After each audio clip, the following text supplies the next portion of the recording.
Hey guys, I hired a big freaking excavator to dig out a trout pond, and that's exactly what we're going to be doing in this video. What floats in water? Apples, cherries, barrels, very small rocks. A duck. So if wood floats in water, and witches weigh as much as a duck, then don't witches float in water? Probably. Can you guys guess what that was from? Try and leave a comment. Alright guys, we're out at the pond. We're going to have Clarke out from Lyndon Fish Hatcheries. He is going to do some water quality sampling for us, and he's also going to give us some advice as to what we need to get our trout pond fully operational. It's a little shallow in some spots, but I think we're on the right track. We've got a pretty good sized pond. It's probably a little bit shy of a half acre, you think? About a half acre. About a half acre.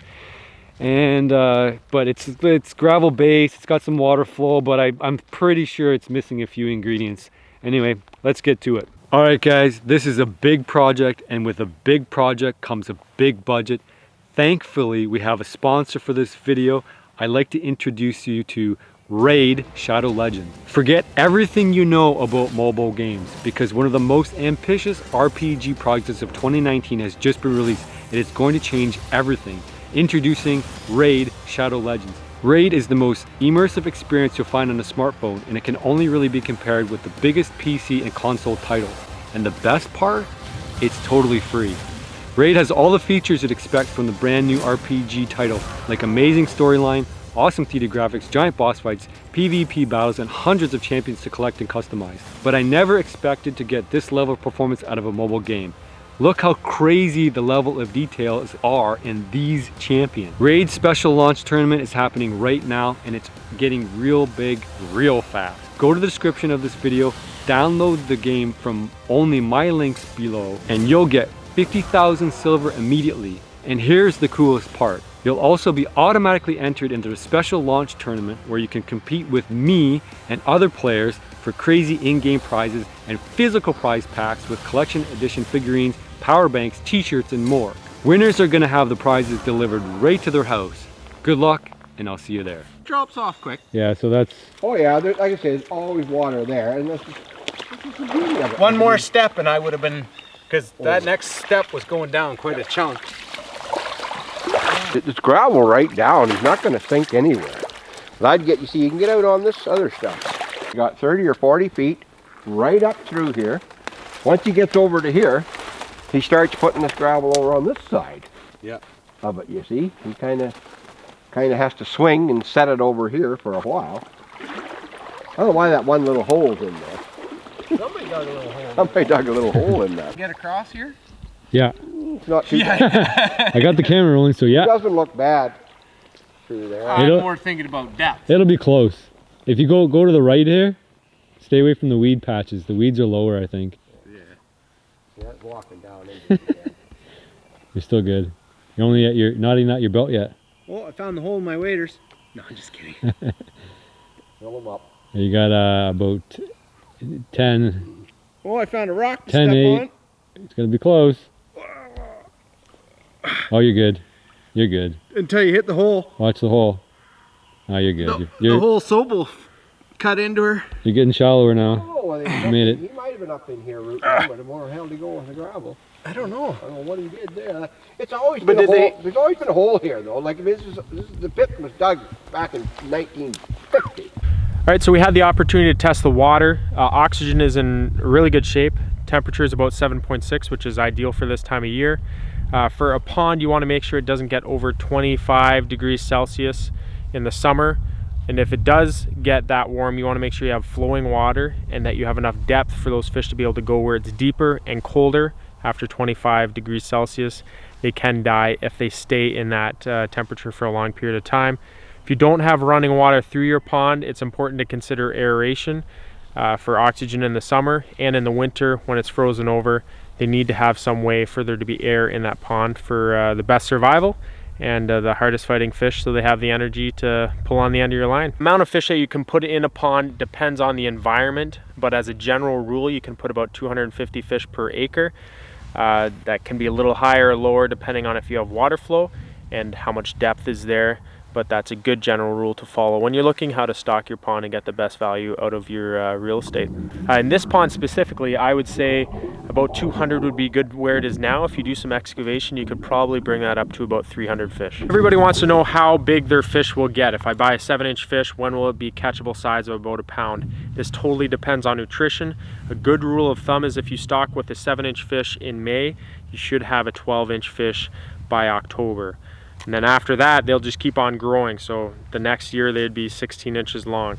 Depends on nutrition. If you don't have a lot of life as far as bugs and frogs in your pond, you should buy some fish feed just to make sure that they have good balanced diet. And it's also cool for the kids to be able to throw some feed in and watch the fish come up to the surface and go crazy every once in a while. All right, so you had a look around. What do you think? Looks good? Yeah, it looks like a really clean water source. Looks like there's lots of space for the fish, but if you added a little more, then potentially you could go from 200 fish capacity right now to 300 and maybe more after that. Let's get some experience. Let's get some history behind us and see where we can take it long term. Right on, you guys hear that? So now we have a little bit of work ahead of us. We could throw fish in here, but probably only about 150 or so. Which I don't know, 150 doesn't sound very impressive, but you get 250 in there, start talking pounds of fish, especially at the end of the year. So we're gonna get an excavator in here and we're gonna dig this sucker out and we're gonna do it right. Big day, we got the excavator coming. There's a lot of finagling to get this done. It's been a lot of agreements between the landowner, the excavator company, the float, the whole deal. But we finally have it happening. And we're just sitting here in the driveway waiting for the excavator to show up, and we're gonna get them down. That's the next big battle, is to get them all the way down in the pond. So we're probably thinking they're going to float it up here and then we'll be able to drive the excavator down. Well, we won't. The excavator operator, Trevor, is a friend of Mark. So again, it's a whole big thing to get this thing done, but pretty exciting. We're finally going to get a trout pond, man. Yeah, many moving parts. Many moving parts and many weeks of just trying to get all the agreements in place. Like we got Lyndon for the fish. We got, like I say, the landowner and the excavator and everything. It's all coming into place. That's a big scoop. That's gonna move a lot of dirt.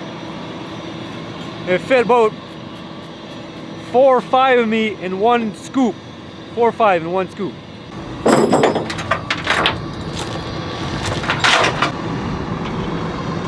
chain while we spin it? Yeah.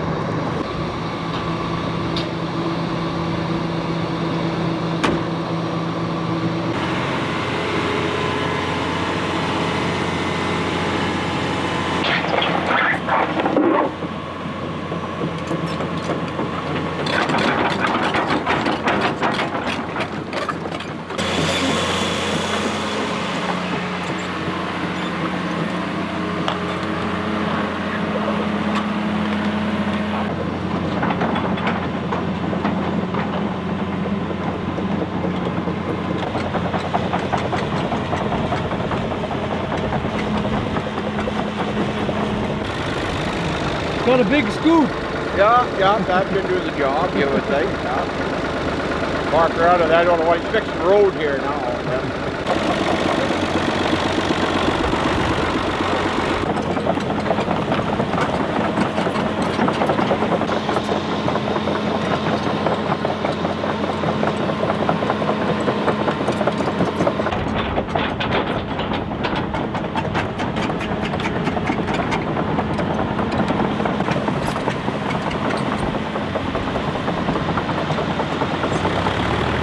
You gotta figure out where to start.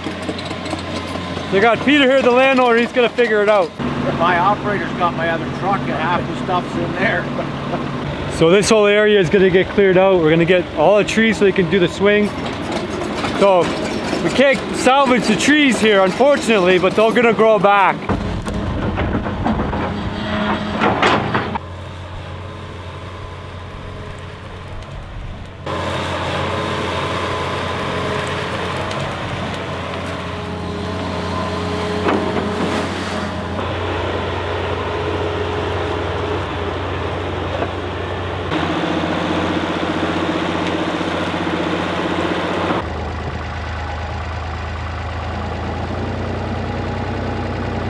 So we're making a little bit of leeway here.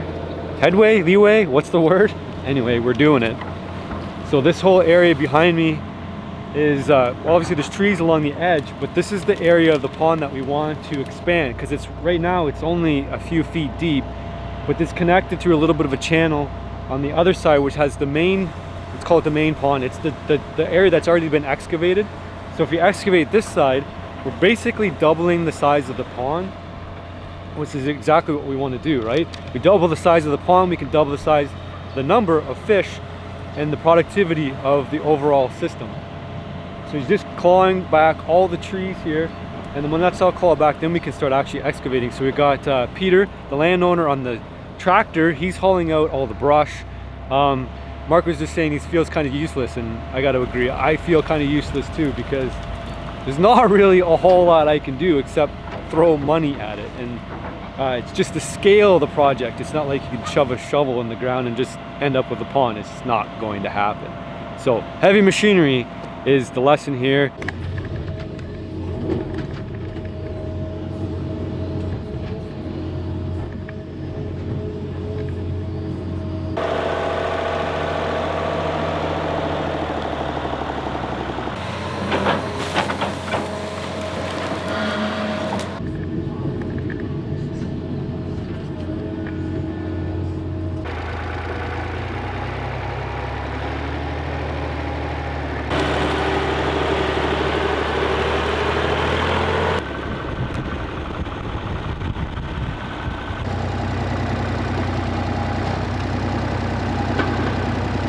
It'd be quite the pile over here. This is well over my head. It's gonna be for some good rabbit habitat, I think. I don't know what he plans on doing with this thing, but it's getting pretty big. Never thought I would actually do. Never have the land to do it. So fortunate to have good people. Peter, the landowner, and Mark, and everybody else that's involved. Just gonna go have another look at the pond from the opposite side here and get a different view of how this dig is going. And take the kayak for a spin. I think I might. The pond looks completely different from this side. It looks all open. From the other side it looks all bushed in, because obviously the backdrop is the woods here. And see, there's quite a big space here to work with. And once we expand this side of the property, or this side of the pond, it's going to open everything up. It's going to be a huge, huge pond.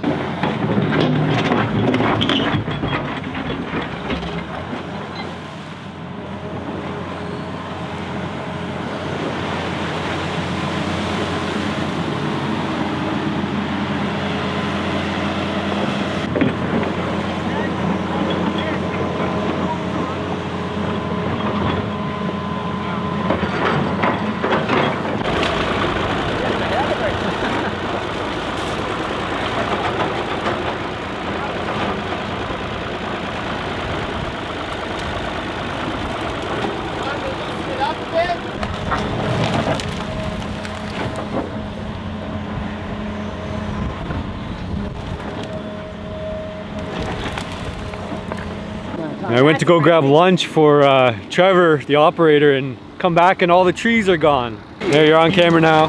Sorry. Maybe you'll make the cut. Maybe. Maybe. It doesn't even look like the same place anymore. It doesn't. No, that's crazy.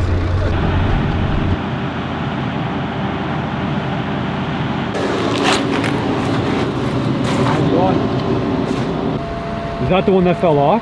Yeah, I found it. Found it. I thought you might. Yeah, I didn't want to say anything because I didn't know if it fell off down there. We would eventually have found it. Yeah, that's what I was kind of watching every bucket I took out. But What's that tooth worth? 200 bucks. 200 bucks? So you need a keeper for it. Can you Yeah. get? Can we get one for it or no? Yeah, they're at Nortrax. I just ordered a new one, but I'll just buy the keeper now. You ordered a new tooth? Yeah, but Cancel. they had it in stock, so There you go. just I gotta get there. So I'll dig some more here, and then I gotta get over there. I just don't like running it too much with the with shank the tooth. exposed. Yeah. What Especially happens? when it's deep. What happens with that? Well, if you screw up the shank, then the teeth won't stay on, and then Okay. it's a heck of a, So it wears it's a out. total fix. Right. It's a big job. Yeah. So Easier to fix a tooth than a bucket. absolutely. Is that heavy? It is heavy. Yeah. It looks pretty serious. Actually surprising it's not knurled up even more with These are fairly new set. How's the digging going? Oh, it's tough digging. Tough digging. Very bony. Yeah. Boney's not good. Well, it's hard in the machine. Hard on the machine. Harder digging. Yeah. You're hoping it would stand up at least and not be all mud, so Yeah. you got that, right? Yeah, that's no problem. I got good base here. Yeah. Cool. So Yeah. keep at it. Okie dokie.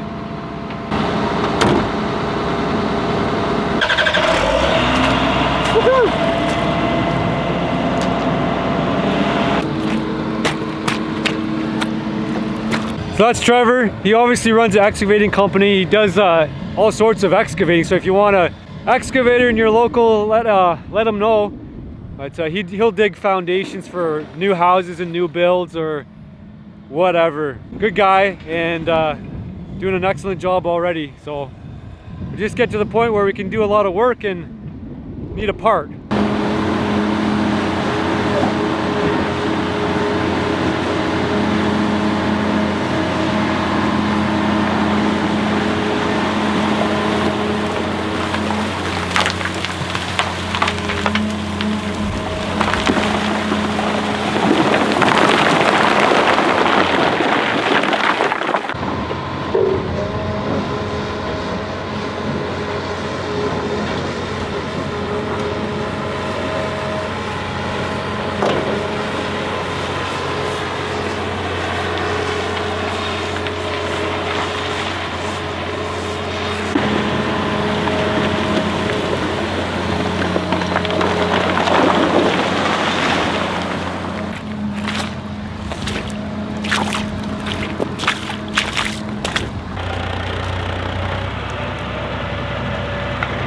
Mark just put his GoPro on the edge of the excavator. They're dumping it out right now to go real slow.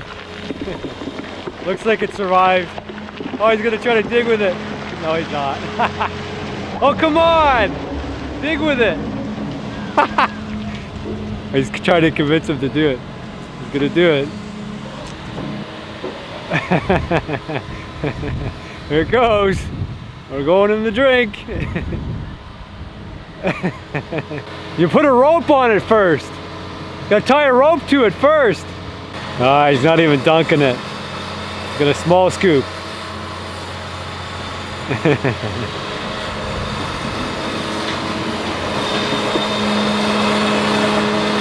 Ah, it's just a little baby one. We need a higher production value.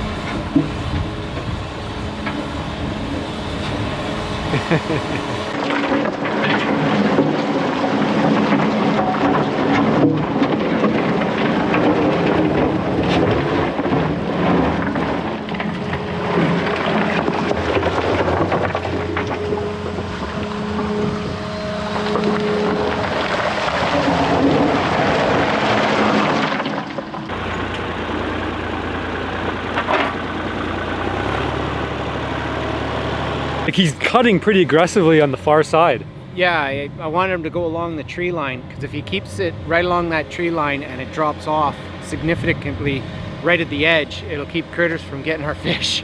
Yeah, we found well, Mark found a snapping turtle in here. So that might be another adventure. We know there's some bass swimming around as well. The bass aren't a big deal, they're small, but when we start throwing feed in there, the bass are gonna get bigger. They're gonna compete for the feed. And then they're probably not gonna get big enough to catch the trout, but if the trout spawn, they're gonna pick off the eggs, they're gonna pick off the fry. So we might be looking at trying to get rid of the bass, but having as deep as we can everywhere is definitely gonna help out, but he's cutting it super, super deep on the far side, and that's all tree line, so that's less likely the rocks are gonna fall in afterwards, right? The roots will hold it out. The roots are gonna hold some of it. And then on this side, it's probably gonna be a gradual slope because it's probably gonna end up being a swimming area for the property owners, Jessica and Kirk. So they're gonna hang out here, and they used to swim on the far side, but we're trying to convince them that it might make more sense to come over on this side. Yeah. It'd be a multiple use pond. So My cousin told me that last year she had a snapping turtle that's that big around in Oh, there. jeez. So if something like that comes in here, we have to get rid of it. yeah, they're gonna hang out at the bottom and they're gonna come up and grab those really dumb hatchery raised trout.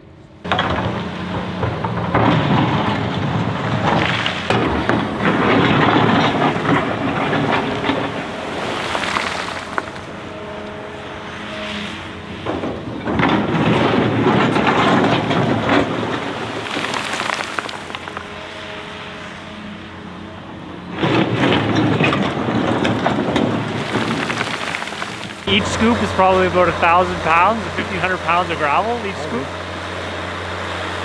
I was asking Chris where his shovel is. You know, dig, he's just sitting there, not shoveling. I feel like I want to help, but I don't think I'll do it.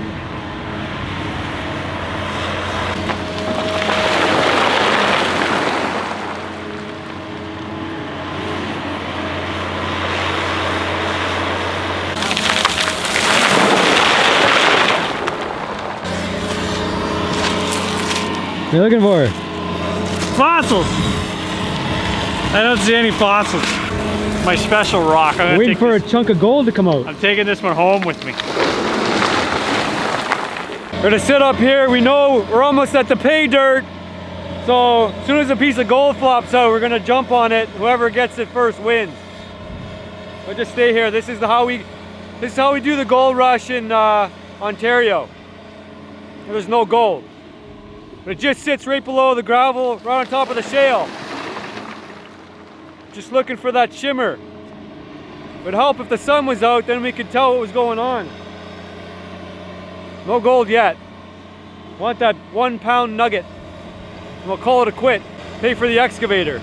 We haven't been out here since yesterday, late day. It's about 4 o'clock next day. They've been working hard. Trevor's been digging and digging and digging. So I'll take you a tour of the pond, but first, Kevin's been busy. He's got his pan out and he's been digging for gold. So my plan is if I find gold, I'm just gonna go to the store and buy fish. There's a reason why the gold shows only show you the very end of this process. It's because it's not very interesting. So what they do is you keep swirling around. There's little riffles in there and it traps the fine particles. So you kind of basically let the big material flow over the top and you keep adding water. I'm not very good at this. Now we look for gold flakes. You see any gold in there? No. You would see it in this little dark stuff. So basically all the light rocks get washed away and all that's left is gold. These were given to me for Christmas because the wife thought, hey, I should go gold panning. And I've used them about, this is my 3rd pan in my life because it's not that fun. Trevor's working on sand over here. This is pretty much as payment for using the pond because Peter needs it to make cement. So they're excavating basically sand to turn into cement. And then the pile back here is what you would probably not necessarily recognize as gravel, but this gravel would go through a crusher, and after it's all crushed up, it ends up as those, you know, the B gravel, A gravel, that sort of thing. And that is obviously used for roadways. So Peter will use all this material here in conjunction with a crusher, crush it all up, and he'll be able to line all his roads up near the barn because they typically get pretty muddy. And the gravel, as you can see, when it's being excavated and it lands, all the moisture comes out of it. The sand doesn't hold moisture like mud and rich mineral soil doesn't retain the water as much, so it's perfect for making roadways.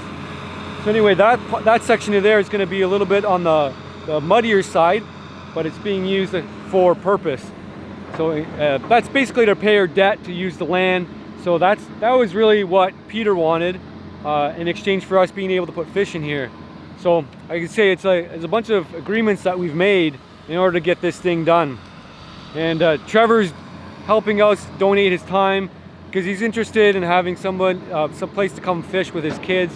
And then potentially there's actually a racetrack up here that they can use. So his kids run the dirt bike. So there are ways to get things done without spending a pile of money, but everybody has to have their thing. And I think we've managed to do that really well. So here's kind of a snapshot perspective. Pond starts over here. It's probably one of the deeper spots. And it goes all the way, almost as far as the eye can see now. So we've expanded it probably by double. And the thing is, you could just continue to dig this pond out just straight up endlessly. But it's looking really good. It's looking really promising, and I think it's really going to hold our trout really well. So looking forward to getting our fish in there. I want you guys to put in some input, what you guys think. Should we introduce minnows, tadpoles? I think tadpoles would get like an established frog population. I don't know, do they eat tadpoles? I'm not sure. But if we establish the tadpoles, I know they eat frogs 100%. I think somebody else mentioned crayfish, but I'm kind of running out of ideas. I don't know what else to do. So if you guys have some suggestions on how we can get the fish off of fish food the fastest way possible, let me know. And there's also a couple bass in here. I don't know if they're going to survive the dig. And there's a turtle. What do you think we should do with the turtle? Should we try to trap it? Maybe get that advanced trap out here and dunk it in the water, put some fish guts or something in there and see what we can do? I think so.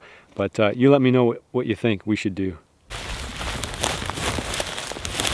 So I'm at the far edge of the pond here. I'm thinking this is probably the best place to feed the fish. There's one concept where you actually hang roadkill animal or whatever, rotting meat, and flies, bot flies will lay eggs in it and they'll turn into maggots and they'll eat as much as they can, but eventually if you make a little grating where it's holding them up, they eventually fall down and it produces an intense amount of really high protein feed for the fish. The fish start growing really fast. The only issue is, of course, the swimming that's going to be going on over here. So we have to get this okayed with the owners as far as the swimming goes. But this is so far detached from where they actually swim. I think it should be fine, but we'll have to give that a go. It'd be nice to build a raft. You guys want to see us build a raft where we rig it up and have that operating to feed the fish? I do. I want to do it. I've always wanted to do this. I've been looking at ponds like this for a long time. So this is a little fun project I would like to do. And because we're on the goat farm, every once in a while, as you've seen, you know, there's a goat that doesn't make it. So I think we'd have almost an endless supply of meat where we could do this with. Just got to get it up and running. So are you out for hire? You gonna dig some more ponds or what? Oh, I've dug lots of them. Have you? Yep. Who knows? You never know. So if I put your information up, will you you'll take on a job if it's offered to you? Yeah, for sure. Yeah, all right. Always well, I'll do that. I'll do that. I'll put your link down on the bottom, and maybe you'll get paid out of the next one. You'll make a better. That'd be nice. A better deal. This one. Yeah, I'm gonna have to charge double for the next one. So twice as many fish. Yeah. Yeah. All right, man. I'll put your contact information down below. But why don't you tell us what it is? How they can find you? Just Trevor Smydo at sympatico.ca, or my phone number 519-654-8739, and that's Trevor. Trevor, you got a website or is that it? No, just all right. I'll find not you. that high tech. Right on. Will you do anywhere in Ontario? Sometimes I like to get out of town. Yeah. All right. So I've done golf courses before too. Yeah. Give them a shout. Yeah. You did an excellent job. Thank you. You're like I don't know. It's like a giant with a very careful hand, right? Just reaching out and grabbing little pieces. I was not scared one bit filming next to you, so. Yeah. So you did a good job. Thanks. Appreciate it's funny. I can't write worth crap. I have doctors writing, but with a machine, I tend to be able to figure it out. Yeah. You could probably do surgery with a. I could probably write better with a machine than I do with my hands. I'd believe it. Right on. Thanks. Appreciate it. Thank you. It's been a pleasure. Big thanks to Clarke. He's probably not going to come out to visit your pond, but if you have a pond and you want it stocked, check out Lyndon Fish Hatcheries. He'll stock any size pond. He's got like 1 million fish on hand or something like that. 1.6. 1.6 million fish, so I'm pretty sure he's got enough for your pond. And I'm excited to get this dig going, so let's jump right in. We're obviously going to have to wait a couple of weeks for this to settle down, I hope. I hope it's not any longer than that. If it's any longer than that, we're not going to get our fish on time. We're on a timeline. We have to get our fish in by June or we're in big trouble. The fish will go under shock and they'll die. So we're not going to touch this for another couple of weeks after we're done digging. And hopefully it's all set to go. We don't want to kill our fish. That would be bad news. All right, dude, what do you think of the pond? It's pretty good. I think by the end it'll be like a lot bigger than I thought. What do you want to do in the pond? Catch a fish? Swim. Not even catch a fish? Swim? I could catch a fish, but I want to swim more. Yeah, I don't blame you. Swimming sounds like more fun. What do you think? Cool. It's kind of weird. How many holdings can you fit in there? 10? 5. I think more than 5. All piled up. Oh yeah, maybe. This is the real dad bod. This is how you work your shoulders, boys.